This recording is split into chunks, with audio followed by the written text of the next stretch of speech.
1000 सालों से भी ज़्यादा जापान के लोग नाइटमेयर से जूझ रहे हैं जिन्हें कहते हैं काइजू, जिनकी अपनी एक डिस्ट्रक्टिव पावर्स होती है जो पूरे शहर को डिस्ट्रॉय कर सकती है। लेकिन क्वेश्चन इज कि काफका को नंबर 8 क्यों दिया गया और defence force in bad boys को बनाने के लिए काइजू पावर को कैसे निकालते हैं। नंबर ऑफ काइजू के बारे में सब कुछ समझने के लिए हमें थोड़ा गहराई में जाना होगा। आइए देखते हैं, बैठचंद मजा आएगा।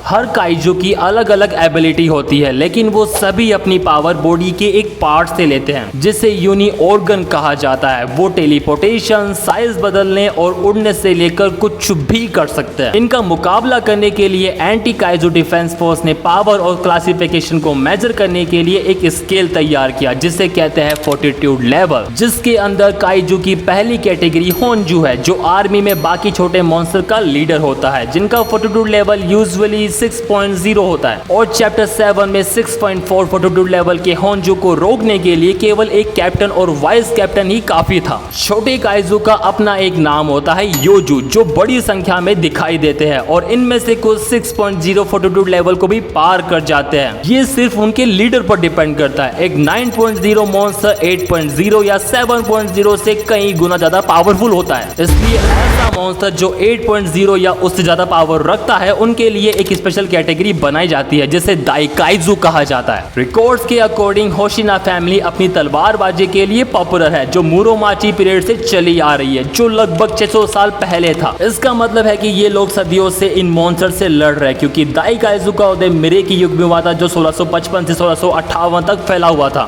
हमारा हीरो काफका भी एक दाइकाइजू है क्योंकि उसका फोर्टिट्यूड लेवल 9.8 है। जब उसकी आइडेंटिटी रिवील हुई तो उसे एक खतरा माना गया, क्योंकि जो दाइकाइजू होते हैं वो इंडिपेंडेंट डिस्ट्रक्शंस करते हैं। शाओ शिनोमिया के अकॉर्डिंग डिफेंस फोर्स के पास केवल 2 दर्जन के अलाइट ऑफिसर थे जो उन्हें चैलेंज कर सकते थे, और इनमें से भी 10 में से भी कम ऐसा करने में कैपेबल थे, जो नंबर्स में काफी कम है क्योंकि दाइकाइजू में कुछ ऐसा है जिनकी पावर भाई नेक्स्ट लेवल है। डिफेंस फोर्स के मेंबर्स के थ्रू यूज होने वाला कॉम्बैट सूट इजुमो टेक्स बनाता है जो गवर्नमेंट न्यूट्रलाइजेशन ब्यूरो के साथ काम करता है। डिफेंस सूट एक बायो वेपन होता है जो काइजू सेल और मसल फाइबर से बना होता है, जो पहनने वाले की पावर, स्पीड और रिफ्लेक्स को बढ़ाता है। एक बार जब दाइकाइजू मर जाता है तो वो एक पावरफुल नंबर वेपन्स में बदल जाता है जो ह्यूमंस को फ्यूचर के खतरों से लड़ने के लिए उन्हें बराबर ताकत देते हैं। इन टूल को चलाने का तरीका उन्हें एक कंपैटिबल यूजर के साथ मैच करना है, क्योंकि वो बॉडी पर काफी असर डालते हैं, क्योंकि जब एक कंपैटिबल यूजर दाइकाइजू की एनर्जी के साथ सिंक्रोनाइज करता है तो ये उनके दिमाग को एक्साइटेड करता है, जिससे न्यूरोट्रांसमीटर लेवल बढ़ जाता है और ये उनके लाइफ स्पैन को भी छोटा कर सकता है। Let's begin with 15 identify kaiju throughout history and their power. Director general Ishao Shinomiya के अकॉर्डिंग काइजू नंबर 1 एक फियरसम मॉन्स्टर था जिसके हमलों से बचना इम्पॉसिबल था, क्योंकि इसका रेटिना लिविंग थिंग्स को देख सकता था और उनके वीक पॉइंट को टारगेट कर सकता था, जिससे इसका विजन इनहेंस हो गया था और ये अपने अपोनेंट्स के मूव को भी प्रेडिक्ट कर सकता था। ये पहले से ही जानता था कि वो क्या करने वाला है, लेकिन काइजू नंबर 1 को न्यूट्रलाइज करके फर्स्ट नंबर वेपन बनाया गया जो इसे जापान का सबसे ओल्डेस्ट नंबर वेपन बनाता है। करंटली इसका यूज स्ट्रॉन्गेस्ट डिफेंस फोर्स के मेंबर जेन नारुमी करता है, जो स्क्वाड नंबर 1 का कैप्टन है, जिसकी अनलिस्ट कॉम्बैट पावर 98% है, जो काइजू नंबर 1 की पूरी पावर को सामने लाता है। इस वेपन में काइजू के इक्वल पावर है, लेकिन जेन ने फोर्थ साइड का एक एडवांस फॉर्म बनाया जब वो काइजू नंबर 11 से लड़ रहा था। जेन नारुमी वेपन्स की पावर्स का यूज करने के लिए स्ट्रगल करता है क्योंकि मॉन्स्टर में वाटर को कंट्रोल करने की एबिलिटी थी, लेकिन इस बंदे ने अपना लेवल बढ़ाया और 9.0 फोर्टिट्यूड लेवल वाले दाइकाइजू को इजीली हरा दिया। मूविंग ऑन काइजू नंबर 2 जिसमें अनपैरेलल रूल पावर है। ये काइजू एक डिजास्टर था जो 1972 में शो हुआ और इसने होकाइडो के सबसे बड़े शहर सफेरा को लगभग डिस्ट्रॉय कर दिया था।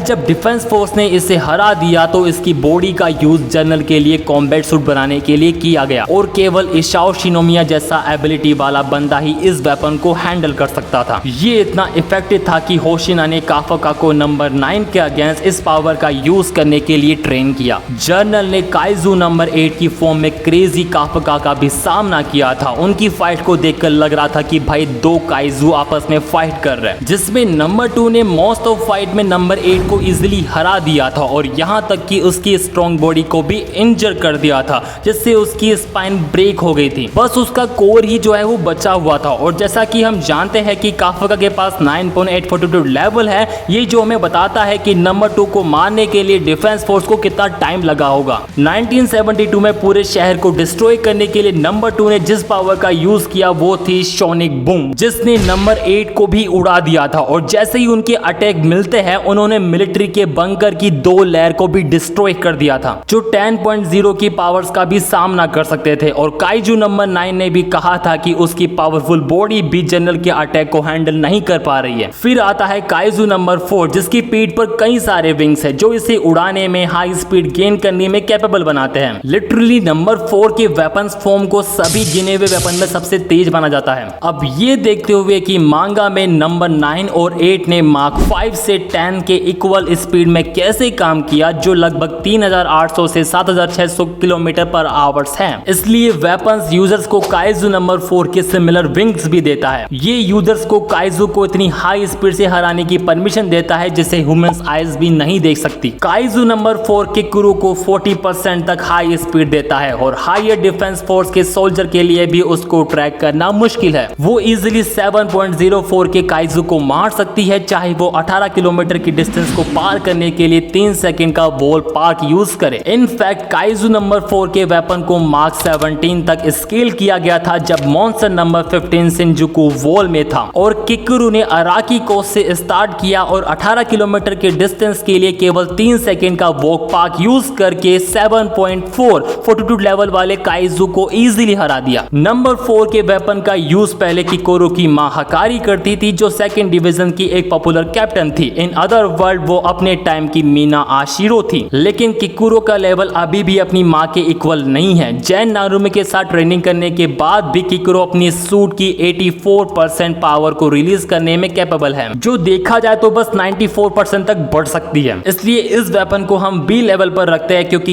ये वेपन यूजर्स की बैटल एबिलिटी पर डिपेंड करता है। और यही रीजन है कि हकारी को भी नंबर 6 को रोकने के लिए अपनी जान गंवानी पड़ी थी। इसके बाद बात करते हैं द किंग ऑफ काइजू की। और जब वो जिंदा था तो नंबर 6 के पास 9.642 लेवल था, जो इसे नंबर 8 के बाद सबसे स्ट्रॉन्गेस्ट काइजू बनाता है। इसकी अपीयरेंस और टाइटल मॉन्स्टर किंग गॉडजिला को ट्रिब्यूट देते हैं क्योंकि नंबर 6 एक ग्रेट डिजास्टर के पीछे था, जिसने 10 साल पहले पूरे जापान को हिलाकर रख दिया था। इस डिजास्टर में लगभग 200 डिफेंस फोर्स और 3 कैप्टन की मौत हो गई थी, जिसमें सेकंड डिवीजन की हकारी मैन थी। यहाँ तक कि इसे एक वेपन में बदलने के बाद भी नंबर 6 की पावर एक्सट्रीम है और इसे डिफेंस फोर्स के सबसे स्ट्रॉन्गेस्ट वेपन के रूप में माना जाता है। और ऐसा कोई भी नहीं था जो इस वेपन के साथ कंपैटिबल हो सके, इसलिए इसे कोल्ड स्टोरेज में रखवा दिया गया। इस वेपन की पावर अभी भी इतनी स्ट्रॉन्ग थी कि ये लेनो इचिकावा जैसे स्किल यंग ऑफिसर को हरा सकती थी, क्योंकि इसमें आज से रिलेटेड पावर थी। यहाँ तक कि बैटलफील्ड पर इसकी अपीयरेंस से एक मैसिव बर्फीला तूफान आ सकता था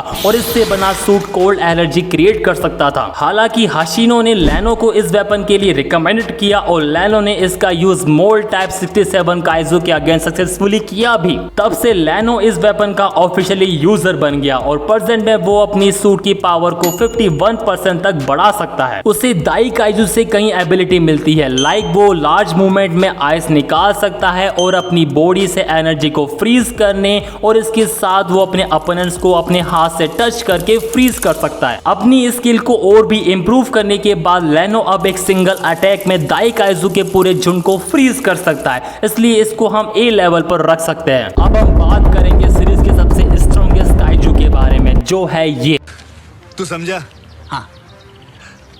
नहीं, तू समझा नहीं। हाँ ओके, डोंट जज बुक बाय इट्स कवर्स, क्योंकि सीरीज का नाम भी इसी के नाम पर रखा गया है। ये बग हिस्ट्री का one of the strongest kaiju है, जिसका फोर्टिट्यूड लेवल 9.8 है। आप समझ गए होंगे कि मैं काइजू नंबर 8 की बात कर रहा हूँ, जिसने हमारे हीरो काफका को ढूंढा और उसे अपना टारगेट बनाया, जिससे काफका एक पावरफुल ह्यूमनॉइड में ट्रांसफर हो गया। काइजू ने समय के साथ साथ उसे इनक्रेडिबल पावर्स भी दी, लाइक उसने वॉइस कैप्टन होशिनो जैसे स्ट्रॉन्ग ऑफिसर के अटैक अटैक का भी सामना किया बिना उसे नुकसान पहुंचाए। इसी के साथ ही उसने एक अल्ट्रा मैसिव योजी बम को एक सिंगल पंच में दूर फेंक दिया था। यहाँ तक कि काफुका की पावर्स को देखकर नंबर 9 भी शॉक हो गया था। हालांकि इशाओ यानी काइजू नंबर 2 के अगेंस्ट काफुका की पावर आउट ऑफ कंट्रोल हो गई थी, क्योंकि उस समय काफुका की पूरी बॉडी काइजू नंबर 8 के कंट्रोल में थी, जो इशाओ शिनोमिया को भी मार सकती थी। ऐसा इसलिए क्योंकि इस बग की अपनी एक मिस्त्री है और ऐसा लग रहा है कि इसका बाकी काइजू से कुछ तो लफड़ा है। हाँ, पर इशाओ और काफुका की फाइट का एक बेनिफिट ये हुआ कि हमारे हीरो को पता लग चुका था कि वो इस बग की पूरी पावर का यूज नहीं कर रहा है, इसलिए काफुका ने नंबर 9 के अगेंस्ट इसकी ट्रू पावर्स का यूज किया था। हालांकि नंबर 9 के थ्रू नंबर 2 को ऑब्जर्व करने के बाद काफुका ने शोशिरो से स्क्वाड्रन स्टाइल कॉम्बैट टेक्निक सीखी, इसलिए ये कहना सही होगा कि काफुका की ट्रू पावर इनमेजरेबल है, क्योंकि वो एक सिंगल पंच में दाई काइजू को डिस्ट्रॉय कर सकता है। इसके अलावा काफुका के पास शेप शिफ्टिंग की भी पावर है, जिसका यूज वो डिफरेंट पर्पस से कर सकता है, लाइक टेंटिकल्स बनाना, अपनी जीप को कैप्चरिंग वेपन में चेंज करना। इसके अलावा वो इंजरीज को रीजनरेट भी कर सकता है। यहाँ तक कि उसने काइजू नंबर 9 के हाइपरसोनिक अटैक को भी रोक दिया था और वो एक पावरफुल एनर्जी बीम भी छोड़ सकता है, जो साइन दे रहा है कि काफुका धीरे धीरे इस क्रीचर के साथ मर्जर कर रहा है। और अगर ऐसा होता है तो काफुका एक 20 काइजू बन जाएगा। दैट मीन्स कि वो इजीली एस टायर में चला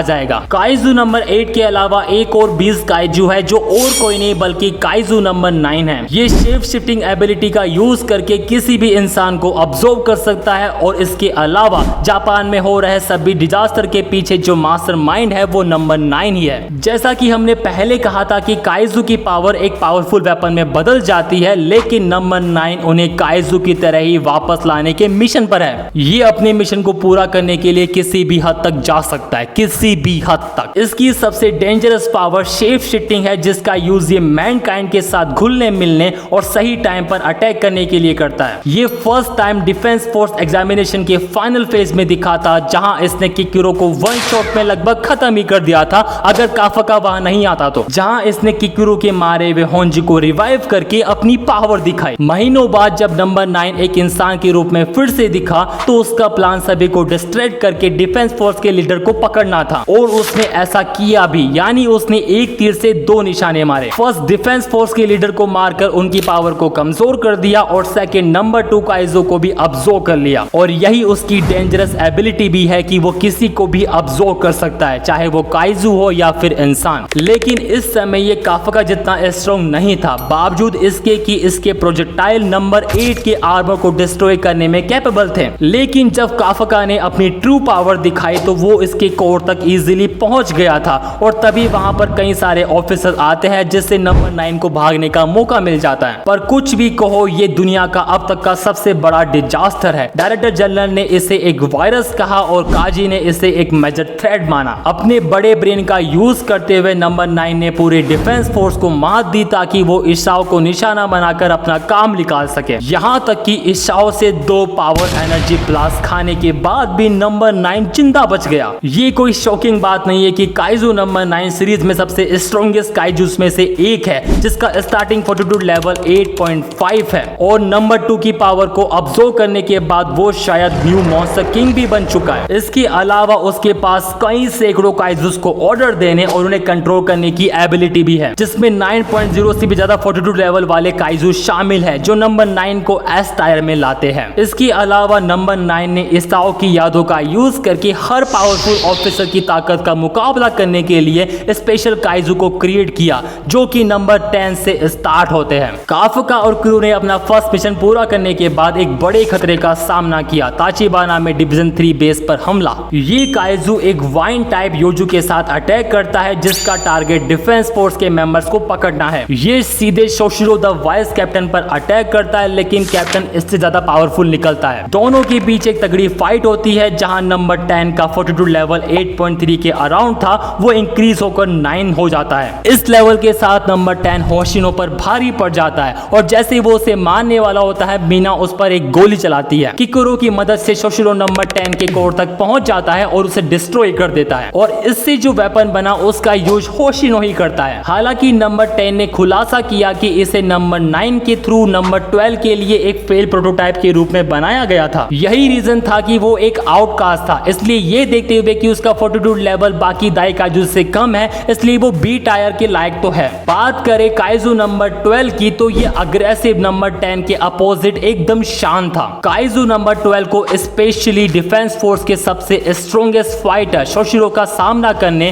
और उसे हराने के लिए डिजाइन किया गया था, क्योंकि इसकी फिजिकल स्ट्रेंथ और स्पीड नंबर 10 से भी ज्यादा थी। यहां तक कि उसने वाइस कैप्टन को भी मात दे दी थी और उसकी स्कोर को भी तोड़ दिया। उसके बाद शोशिरो को एक बैकअप कटाना पर स्विच करना पड़ा और उसने नंबर 12 के एक हाथ को काट डाला, लेकिन इसके बाद भी नंबर 12 बच गया और उसने शोशिरो की फाइटिंग स्टाइल को भी अब्सॉर्ब कर लिया। उसने एक ब्लेड वाला हाथ बनाया और शोशिरो की ब्लेड टेक्निक को भी कॉपी किया, लेकिन फिर भी शोशिरो नंबर 10 के साथ मिलकर उसके कोर तक पहुंच गया। लेकिन नंबर 12 ने एक ब्लास्ट किया जिससे नंबर 10 की पूंछ टूट गई, लेकिन फिर भी नंबर 10 ने नंबर 12 से ज्यादा स्ट्रेंथ दिखाई और उसे हरा दिया। लेकिन शोशिरो की टेक्निक कॉपी करना और उसे लगभग खत्म ही कर देने के लिए इसे ए टायर में रखना सही है। नंबर 9 के थ्रू बनाया गया तीसरा काइजू तोहोकू एक्सप्रेसवे पर देखा गया था, जो किसी कार के साथ रेस कर रहा था गायब होने से पहले। काइजू नंबर 13 को बनाने का आइडिया अर्बन योकाई से इंस्पायर था, जो जापानीज लोक कथाओं के अकॉर्डिंग हाईवे और टनल के थ्रू तेजी से भागता है, लेकिन ये अपने भाई बहनों की तरह बोल नहीं सकता था। ये फिर इजुमो में दिखाई दिया, जहां इसे फर्स्ट डिविजन के एक प्लाटून लीडर ने टारगेट किया, लेकिन नंबर 13 ने उसे एक हाथ से पकड़ लिया और प्लाटून लीडर ताचिबाना को लगभग मार ही दिया था। आखिरकार नंबर 13 ने फोर्टिट्यूड लेवल 9 से स्टार्ट किया, जो बढ़कर 9.2 हो गया। इसके बाद प्लाटून लीडर रिन पूरी तरीके से शॉक हो गई थी और उसने उस पर मशीन गन से गोलियां भी चलाई, लेकिन नंबर 13 इजीली उन्हें हैंडल कर लिया। इससे पहले वो उसको खत्म कर देता, काफका ने खुद को ट्रांसफर किया और फाइट में कूद गया। नंबर 13 पहले तो ये देखकर शॉक हो गया, लेकिन सडनली फाइट के लिए एक्साइटेड हो गया। उसने अपनी मसल को इंक्रीज किया और जैसे ही काफका पर अटैक किया तो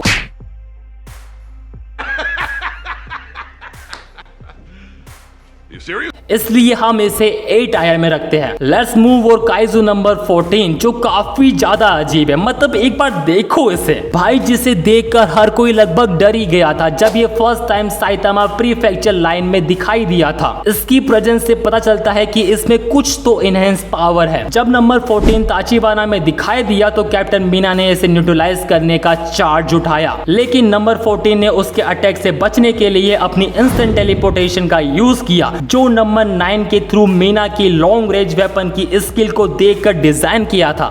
जब नंबर 14 ने मीना पर डायरेक्ट अटैक किया तो उसने उसे डॉज कर दिया और काउंटर अटैक करके उसे डिस्ट्रॉय कर दिया, इसलिए ये भी ए टायर के लिए परफेक्ट है। लेकिन ये एंड नहीं था। नंबर 14 के मरने के बाद नंबर 9 ने अपनी बॉडी के थ्रू एक पोर्टल बनाया, जो अपने काउंटर पार्ट से जुड़ गया, जिसने मीना को सरप्राइज कर दिया था। उसका प्लान मीना की इनक्रेडिबल पावर को अब्सॉर्ब करना था। नंबर 9 की फैक्ट्री से जो लास्ट काइजू निकला वो किकुरो का अपोनेंट था। नंबर 15 नंबर 9 के थ्रू बनाया गया सबसे ह्यूमन लाइक काइजू था, जो इसाओ की यादों की वजह से हो सकता है। नंबर 9 ने अपनी पावर का यूज करके यादों को रीड करने के लिए एक ट्विंस बनाया, जहां दोनों के बीच बस एक डिफरेंट था। उसके बाद सुनहरे होने की वजह काले थे और उसका एटीट्यूड भी किकुरु जैसा ही था। नंबर 9 ने बताया कि किकुरु को मारना नंबर 15 के लिए थोड़ा मुश्किल होगा। यही वजह है कि वो बाद में शिबुया यार्ड में दिखाई दिया, जहां उसने किकुरु का सामना किया। नंबर 15 इतनी पावरफुल है कि वो इजीली एक डिफेंस फोर्स ऑफिसर्स को मार देती है और नंबर 15 ने अपनी पूरी फाइट में किकुरु का बस मजाक बनाया और अपनी पावर दिखाई, लाइक हवा में यहाँ वहां उड़ना और अपनी फिजिकल पावर। वो अपने मुंह से लेजर बीम भी छोड़ सकती थी। हालांकि किकुरु अपनी मां की घोष की वजह से नंबर 15 की कोर तक पहुंच गई थी। नंबर 15 ने किकुरु के साथ माइंड गेम भी खेला, लेकिन काफका की यादों की वजह से किकुरु ने उन सब पर काबू पा लिया और नंबर 15 पर लगातार अटैक किया।